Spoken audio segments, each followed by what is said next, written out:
Tanzanie, récemment, ils ont signé un contrat avec un groupe d'aide alimentaire. C'est-à-dire, la Tanzanie recevra des grains, de semences venant de ces groupes. Mais ils doivent avoir l'exclusivité de ces grains. Mais avec ce groupe qui a promis d'améliorer la situation sanitaire, la situation alimentaire de la Tanzanie, on va leur donner des grains, mais ces grains seront certifiés, seront licenciés. Il y aura des licences pour chaque grain. Tu ne peux pas te permettre de passer le grain à une autre personne. Tu ne peux pas non plus, on vient de voter une loi où personne ne peut prendre ces graines et donner à quelqu'un d'autre gratuitement ou pas. Quels sont les risques? 12 ans de prison et 200 000 € d'amende. Alors les amis, c'est toujours avec beaucoup de plaisir. Vous connaissez nos termes. Quand je dis le vin, prendre le vin, vous savez ce que c'est, n'est-ce pas? Vous savez exactement ce que c'est quand je dis il y a certaines personnes qui ont pris le vin et d'autres personnes qui refusent de prendre le vin. Pour pas que l'on soit... Vous comprenez, n'est-ce pas? Certaines personnes ont pris le vin, d'autres personnes refusent catégoriquement de prendre le vin. S'il vous plaît, n'écrivez pas le vin ou la définition du vin dans les commentaires pour pas que l'on soit... Soyons assez intelligents. Ceux qui comprennent ont compris. Voilà, vous comprenez ce que c'est le vin. Gardez ça quelque part, puisqu'on va y revenir. Aujourd'hui, on va parler d'un sujet très intéressant. Je pense que c'est essentiel de toucher à ces histoires que beaucoup de personnes, malheureusement, semblent ne pas réaliser. D'accord? On vit chaque jour une vie pleine d'allégresse. L'être humain, naturellement, cherche des endroits, des poches de bonheur, fouillant ainsi sa propre réalité.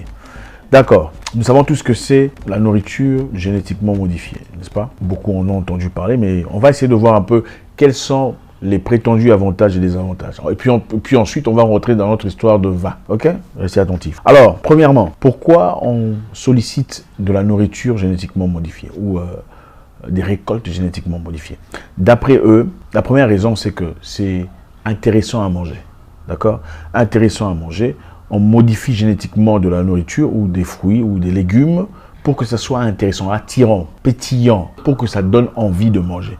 C'est-à-dire, par exemple, quand vous allez acheter vos fruits et que la couleur est complètement rouge, cette couleur rouge, au cerveau, envoie des signaux disant « c'est très bon, c'est très doux », sans le savoir, sans le réaliser. N'avez-vous jamais remarqué qu'avant d'avoir mangé la pomme pour la première fois, bon, nous par exemple, on a mangé la pomme tard, pas comme ceux qui ont grandi en Europe. Donc, entre la pomme verte et la pomme rouge, moi, personnellement, ainsi que beaucoup de personnes sollicitaient ou souhaitaient d'abord manger la pomme rouge, découvrir ce que c'est en réalité. La couleur rouge, en réalité, attire le cerveau dans ce sens-là. La tomate, elle est très intéressante quand elle est rouge. Beaucoup plus intéressante que quand elle est de la couleur orange, n'est-ce pas? Donc, cette couleur-là n'est pas nécessairement une couleur naturelle. Le rouge que vous voyez là est un rouge qui est impulsé par un changement génétique.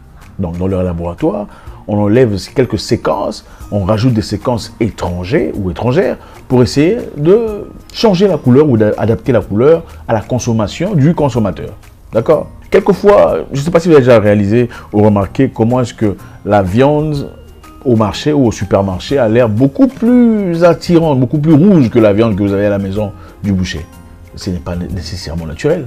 C'est parce que la viande a été soumise à certaines applications, de certaines histoires, ou quelquefois d'une modification génétique pour essayer d'attirer la clientèle. Donc ça c'est numéro 1. Numéro 2, pourquoi on promeut de la nourriture génétiquement modifiée? On dit que la sémence est forte, c'est-à-dire une sémence plus résistante. Une sémence génétiquement modifiée est une sémence qu'on pourrait garder pendant plus longtemps qu'une sémence naturelle. Donc ça ne pourrit pas aussi vite que la nourriture normale, ou la nourriture qu'on appelle en français bio, n'est-ce pas? Numéro 3, c'est plus facile à transporter. Donc, c'est-à-dire, puisque la sémence est plus forte et ne pourrit pas aussi rapidement, elle est plus facile à transporter. On peut garder dans des dépôts beaucoup plus longtemps qu'on le garderait de la nourriture normale. Mais ce n'est pas de la nourriture normale, elle est génétiquement modifiée. Numéro 4, la raison pour laquelle on veut produire de la nourriture génétiquement modifiée, c'est parce qu'on dit que ça coûte beaucoup moins cher. C'est-à-dire, on peut croître cette nourriture dans des endroits beaucoup plus petits. On n'a pas besoin d'autant de terrain pour cultiver ces légumes, on n'a pas besoin d'autant d'eau pour arroser ces légumes, arroser cette nourriture. Donc, quelque part, c'est une démarche économique pour essayer d'économiser de l'argent, économiser les ressources et produire un maximum de produits. Numéro 5, on dit que la nourriture génétiquement modifiée est résistante aux insectes. D'accord? Qu'est-ce qui se passe là? On insère dans les séquences génétiques de cette nourriture des éléments qui vont repousser les insectes. Donc, c'est-à-dire, ce n'est pas des insecticides qu'on peut pomper à l'extérieur. L'insecticide est interne.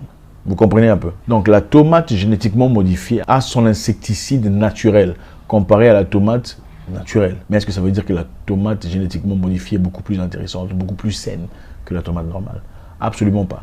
La raison pour laquelle on le fait, c'est pour protéger leurs intérêts, pour pas qu'ils perdent de l'argent, de leur croissance, tout ça. Mais bon, il y a en contrepartie, dans la partie négative, ça veut aussi dire qu'il y a des séquences qui ne sont pas naturelles à l'être humain, qui sont insérées dans la tomate pour la protéger des insectes. Numéro 6, d'après eux, ils disent la raison pour laquelle ils aiment la nourriture génétiquement modifiée, c'est parce qu'ils peuvent rajouter des vitamines qui y manquent.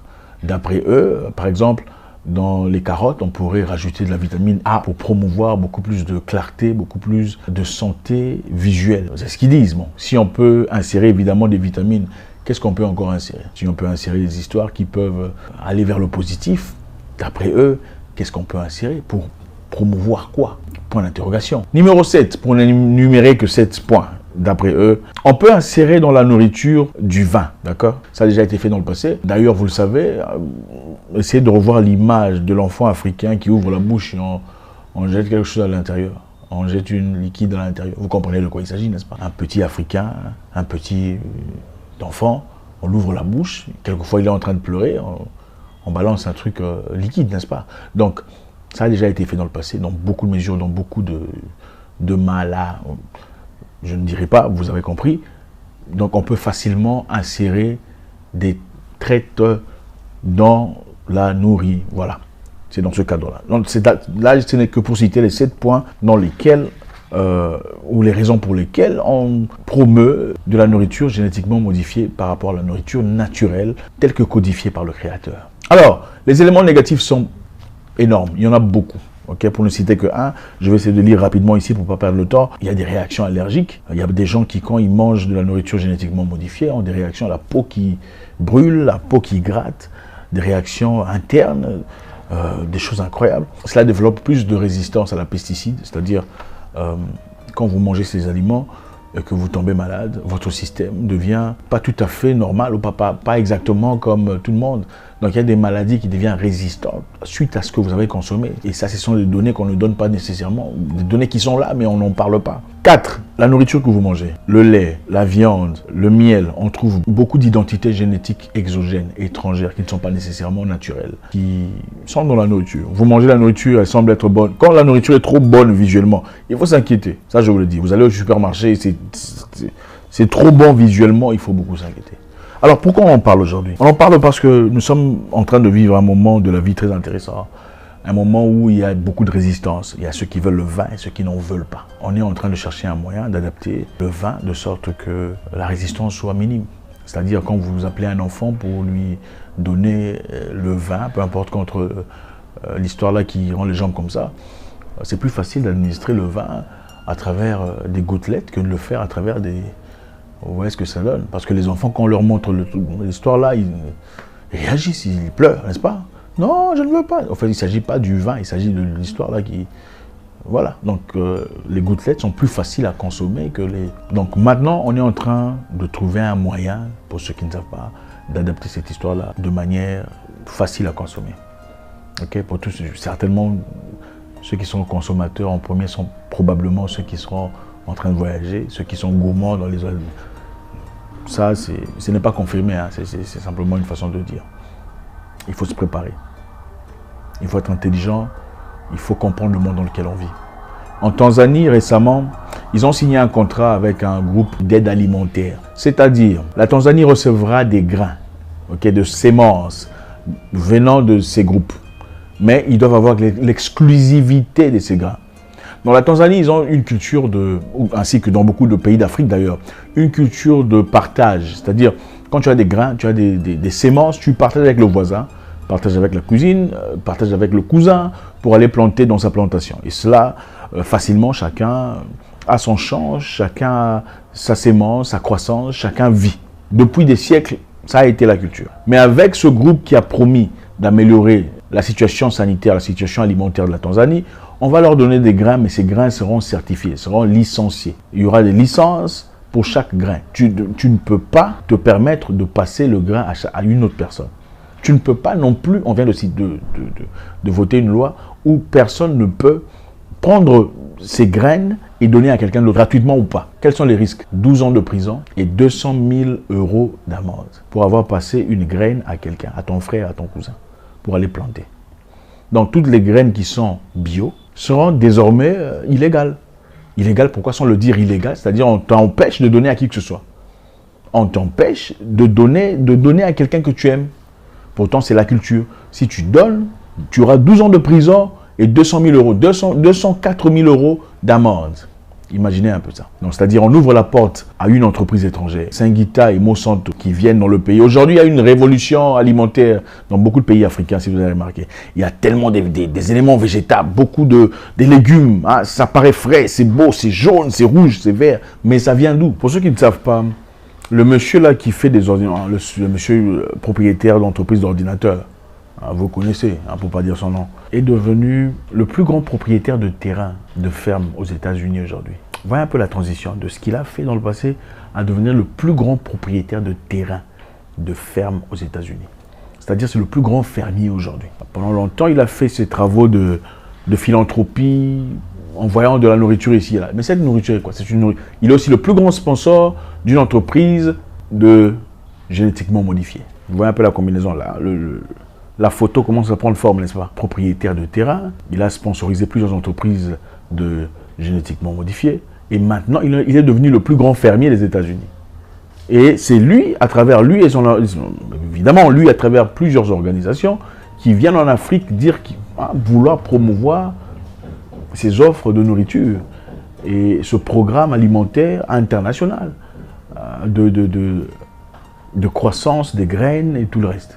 Mais d'où viennent ces graines? Il y a exclusivité de ces graines, ne peuvent que venir d'un seul endroit. Bon, vous savez exactement ce qui se passe. Vous connaissez son implication dans ce qui se passe. Que chacun tire ses propres conclusions. Nous allons dans quel monde? Quel est l'objectif final? Imaginez-vous, en Tanzanie, si tu passes le grain que tu as à ton voisin ou à ta soeur, ton frère, tu risques 12 ans de prison et 204 000 € d'amende. Qu'est-ce qui se passe? Pour la plupart des pays africains, malheureusement, c'est de la nourriture génétiquement modifiée, à travers laquelle on pourra très bientôt pouvoir avoir accès à ceux d'entre nous qui ont refusé de prendre le vin. C'est-à-dire, si pour des raisons conscientes, pour des raisons personnelles, vous choisissez de ne pas prendre le vin, alors ne le prenez pas inconsciemment. Apprenons à prendre soin de nous-mêmes. C'est-à-dire, avoir un petit terrain et commencer à grandir sa petite histoire, son petit jardin. Garder l'authenticité. Le danger de cette histoire génétiquement modifiée est que quand il y a proximité de champs, les pollens peuvent être contaminés. Et vous ne saurez pas si votre nourriture est complètement bio ou pas. C'est ce qui est dangereux. Merci infiniment les amis, c'est toujours avec beaucoup de plaisir qu'on échange. La connaissance, c'est la clé de la vie. Rien de plus important. Il ne s'agit pas d'avoir fait l'école, tout le reste. Il s'agit d'être constamment informé, de faire des recherches et de comprendre dans quel monde on vit.